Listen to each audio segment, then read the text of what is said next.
پر علاوہ نان نفقہ کا مطلب جانتے ہو؟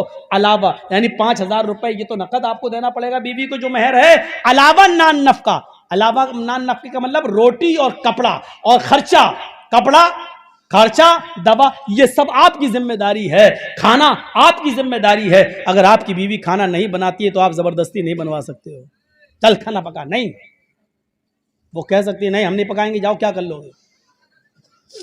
کہنے لگا امیر المومنین کھانا پکانا بیوی کی ذمہ داری نہیں ہے؟ کہا نہیں۔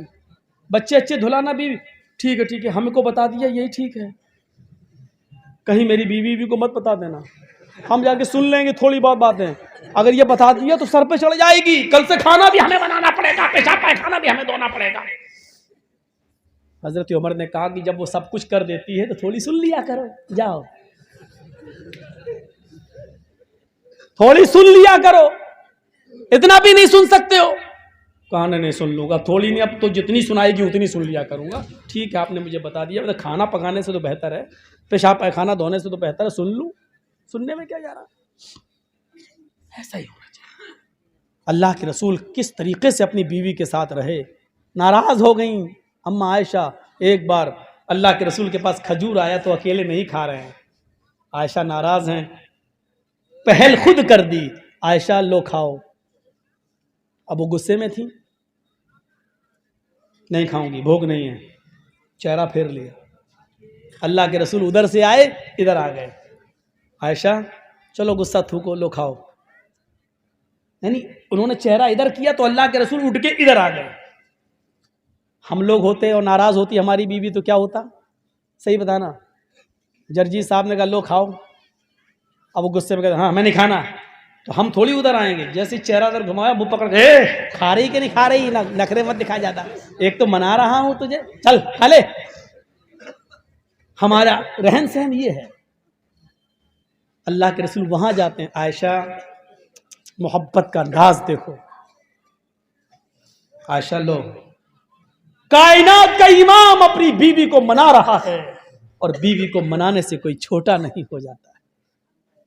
یاد رکھو، جو لوگ یہ سمجھتے ہیں کہ بیوی کو منانے سے ہماری شان گھٹ جائے گی، لوگ جوروں کے غلام کہیں گے، ان کا رانچی کے پاگل خانے میں ان کا علاج کرو۔ جو بیوی کو منانے میں یہ سمجھتا ہے کہ میری شان گھٹ جائے گی، تو معاف کرنا، تو اور شان و شوکت میں تو شاہجہاں نہیں ہے، اورنگزیب نہیں ہے، کائنات کا امام بیوی کو منا رہا ہے، اللہ کا پیارا نبی بیوی کو منا رہا ہے، اور اللہ کے بعد جس کا مقام و مرتبہ سب سے بڑا ہو وہ اپنی بیوی کو منا رہا ہے۔ لو کھاؤ عائشہ، غصہ تھوکو۔ انہوں نے پھر ادھر چہرہ کر لیا، میں نے کہا نا کہ مجھے بھوک نہیں لگ رہی ہے، پھر چہرہ ادھر آ گئے، اب گلے میں ہاتھ ڈال لیا، سر پہ، عائشہ نہیں، چلو منہ کھولو۔ اب آپ یہ بھی نہیں کہہ رہے لو، اب آپ کیا کہہ رہے؟ منہ کھولو، چلو کلی بسم اللہ، چلو اللہ کا نام لے کر کھاؤ۔ حضرت عائشہ بھی جانتی تھی کہ زیادہ نہیں کہلوانا چاہیے، ایک دو بار ہو گیا، 3 بار سے زیادہ ہونا بھی نہیں چاہیے، تو وہ بھی اب مان گئی، لیکن طنز بھرا جملہ پھر بھی کہہ دیا، لو چلو منہ کھولو، کلی بسم اللہ، اللہ کا نام لے کے کھاؤ۔ ایسا لگ رہا ہے جیسے اس سے پہلے میں اپنے باپ کا نام لے کے کھاتی تھی۔ کھا لیا، ہنسنے لگی، دونوں مسکرا دیے۔ شیطان اسی چیز سے جلتا ہے کہ میاں بیوی میں ہم نے آگ لگائی اور یہ ایک دم من گئے۔ شیطان کو سب سے زیادہ تکلیف تب ہوتی ہے۔ اب اللہ کے رسول کہتے ہیں نہیں کھا رہی، مر بھوکی، ہٹ، تو کیا ہوتا؟ وہ ادھر تیڑی تو ہے ہی عورت ذات، اور ہم اور چھوڑ دیتے تو طلاق پہ نوبتیں آ جاتی، تو طلاق پہ نوبتیں نہیں آنے دیجیے میرے بھائیوں، مناؤ۔ اللہ کے رسول اپنی بیوی کے ساتھ جب چل رہے ہیں، کوئی نہیں ہے، ایک باغ، ایک جنگل سے گزر ہو رہا، باغ سے، حدیقہ، گارڈن سے، تو اللہ کے رسول نے، حضرت عائشہ نے کہا اللہ کے نبی چلو ذرا دوڑتے ہیں کون آگے نکل جائے۔ اللہ کے نبی دوڑے، حضرت عائشہ دوڑی، دونوں دوڑے، عائشہ آگے نکل گئی، اللہ کے نبی پیچھے رہ گئے۔ حضرت عائشہ کہتی ہیں عائشہ اللہ کے نبی آپ تو ہار گئے، میں جیت گئی، میں کامیاب ہو گئی، میں جیت گئی۔ آپ نے کہا جی کوئی بات نہیں۔ آپ جانتے ہیں بیوی جیتی تب بھی میری خوشی، میں جیتتا تب بھی میری خوشی، لیکن بیوی جیت گئی، اس کو خوشی ہو رہی تو ہونے دو۔ 3-4 سال کے بعد پھر اسی راستے سے گزر ہو رہا ہے۔ اللہ کے نبی نے کہا عائشہ کچھ یاد آیا؟ ہاں آیا، یہاں ہم لوگ 4 سال پہلے دوڑے تھے۔ ہاں، حضرت عائشہ کہتی چلیے پھر دوڑ لگاتے ہیں، دیکھیں کون آگے نکل جائے۔ پھر دوڑے، اب اللہ کے نبی آگے نکل گئے، عائشہ پیچھے رہ گئی۔ عورت کو خوشی ہوتی ہے تو غصہ بھی بہت جلدی آتا ہے، یہ فطرت ہے عورت۔ اللہ کے نبی نے کہا کیا ہوا؟ کچھ نہیں۔ اچھا وہ پیچھے رہ گئی اس لیے نا؟ آپ نے کہا عائشہ دیکھیے سمجھ گئے، شوہر وہ ہوتا ہے جو اپنی بیوی کا چہرہ پڑھ لے۔ سمجھ گئے، آج بیچاری پیچھے رہ گئی ہے اس لیے تکلیف ہو رہی ہے۔ آپ نے کہا عائشہ پہلے تم کیوں آگے نکلی تھی معلوم ہے؟ کہا کیوں؟ کہا پہلے تم پتلی دبلی تھی، اس لیے دوڑتی ہوئی آگے نکل گئی تھی۔ ان 4 سالوں میں تم نے کچھ کھایا ہے،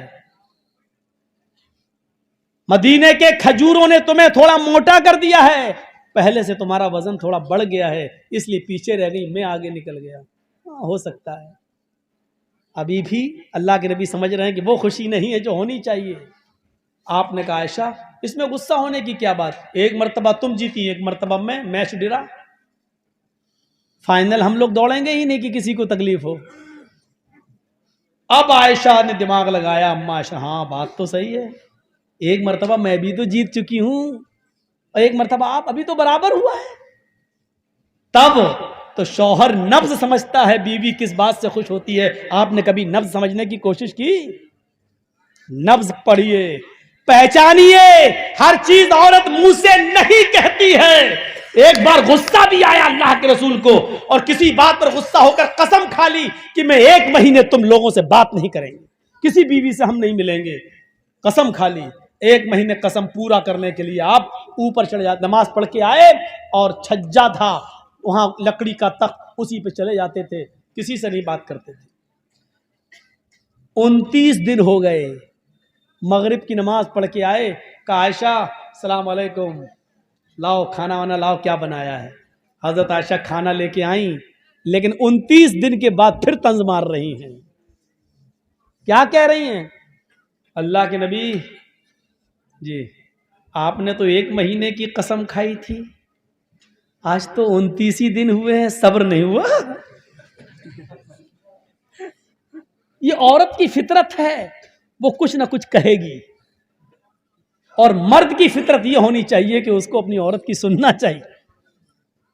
دیکھیے ہم کتنی اچھی بات بتا رہے ہیں آپ کو، یہاں سے سیکھیے۔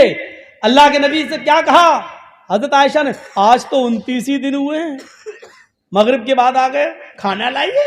آپ نے تو 1 مہینے کی قسم کھائی تھی کہ میں بات نہیں کروں گا، صبر نہیں ہوا، 29ویں دن بولے تو اللہ کے رسول نے ایسا جواب دیا، عائشہ چپ ہو گئی۔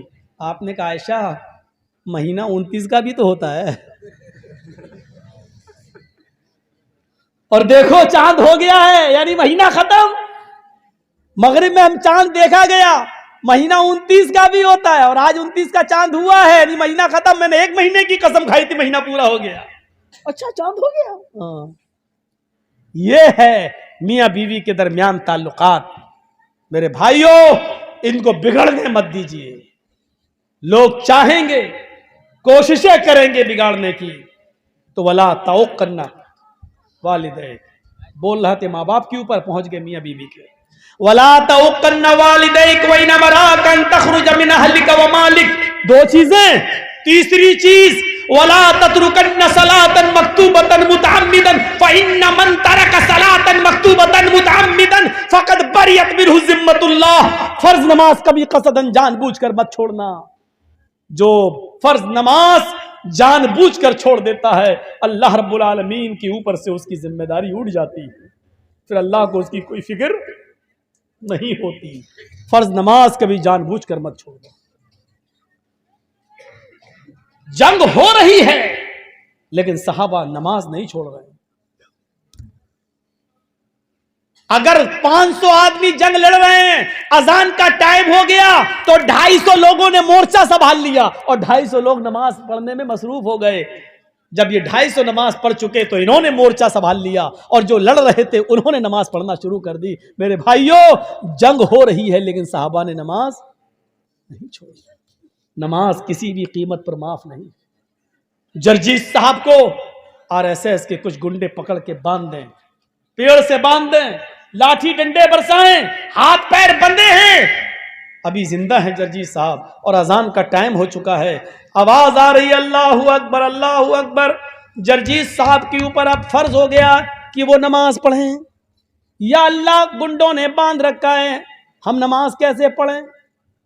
ہمیں نماز پڑھنا ہے، ہمیں ان گنڈوں سے ایک بار کہنا ہے کہ بھیا اذان ہو رہی ہے، مجھے تھوڑی دیر کے لیے چھوڑ دیجئے کہ میں وضو بنا کر نماز پڑھ لوں۔ اگر وہ چھوڑتے ہیں تو ٹھیک ہے، نہیں چھوڑتے ہیں تو بندے ہمیں نماز پڑھنا پڑے گی۔ وضو نہیں ہے، وضو کے لیے بھی آپ کے ہاتھ پیر نہیں کھولے جا رہے ہیں تو آپ کو دل میں وضو کی نیت کرنا پڑے گی کہ میں نے وضو بنا لیا۔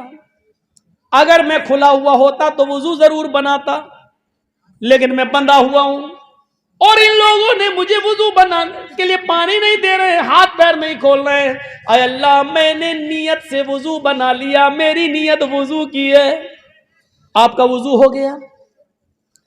یہ لوگ مجھے ہاتھ نہیں اٹھانے دے رہے ہیں، میں نے بندے اللہ نیت کر لی، اللہ اکبر۔ یہ میرا چہرہ قبلے کی طرف نہیں کر رہے ہیں۔ اے اللہ، جس طرف میرا چہرہ ہے تو میرے دل کی نیت کو جانتا ہے، اگر میں کھلا ہوتا تو قبلے کی طرف چہرہ کرتا۔ اے اللہ، میں کھلا نہیں ہوں، بندھا ہوا ہوں، میں اسی طرف رک کر کے نماز پڑھ رہا ہوں، تو میری عبادت کو قبول کر لے، اسی کو میرے لیے قبلہ بنا دے۔ آپ کو اسی حال میں نماز پڑھنا پڑے گی۔ وضو نہیں بنانے دیا جا رہا ہے تو نیت کر لو وضو کی، وضو ہو جائے گا۔ قبلے کی طرف چہرہ نہیں کرنے دیا جا رہا ہے تو جس طرف تمہارا چہرہ اسی طرف تم جملے پڑھنا شروع کر دو، تمہاری نماز ہوگی۔ ہاتھ نہیں اٹھانے دیا جا رہا ہے، نیت نہیں باندھنے دی جا رہی ہے، زبان سے الفاظ ادا کرتے رہو، الحمدللہ رب العالمین الرحمن الرحیم مالک یوم الدین۔ آپ کی نماز ادا ہو جائے گی۔ آپ کو رکوع نہیں کیا جا رہا، کرنے دیا جا رہا، سجدہ نہیں، ایسے ہی کہو اللہ اکبر، سبحان ربی العظیم سبحان ربی العظیم سبحان ربی العظیم، سمع اللہ لمن حمدہ، ربنا ولک الحمد حمدا کثیرا طیبا مبارکا فیہ، اللہ اکبر، سبحان ربی الاعلی سبحان ربی الاعلی سبحان ربی الاعلی، اللہ اکبر، اللہم اغفر لی وارحمنی وحدنی وعافنی ورزقنی، اللہ اکبر، سبحان ربی الاعلی سبحان ربی الاعلی سبحان ربی الاعلی، اللہ اکبر، التحیات للہ والصلوات والطیبات، السلام علیکہ ایھا النبی ورحمۃ اللہ وبرکاتہ۔ جو پڑھا جاتا وہ سب ایسے ہی پڑھیے، آپ کی نماز ہوگی۔ نماز اس حال میں بھی معاف نہیں ہے۔ آپ کو معلوم ہے کہ میری لنچنگ ہو رہی ہے، آپ کو معلوم ہے کہ گنڈے ہمیں نہیں چھوڑیں گے، آپ کو معلوم ہے کہ میرے اوپر ظلم کر کے مجھے مار ڈالیں گے، لیکن نماز کا وقت ہو گیا ہے، آپ کو اس حال میں بھی نماز پڑھنا پڑے گی۔ نماز معاف نہیں ہے۔ وَلَا تَتْرُكَنَّ صَلَاةً مَكْتُوبَةً مُتَعَمِّدًا، کبھی جان بوجھ کر مت چھوڑنا۔ فَإِنَّ مَن تَرَكَ صَلَاةً مَكْتُوبَةً مُتَعَمِّدًا فَقَدْ بَرِئَتْ مِنْهُ ذِمَّةُ اللَّهِ۔ جس معاشرے میں، جس سماج میں، جس گاؤں میں، جس محلے میں نماز جان بوجھ کے چھوڑی جاتی ہے، اللہ رب العالمین کی ذمہ داری اس معاشرے سے اٹھ جاتی ہے، پھر اللہ کی کوئی ذمہ داری نہیں رہتی ہے۔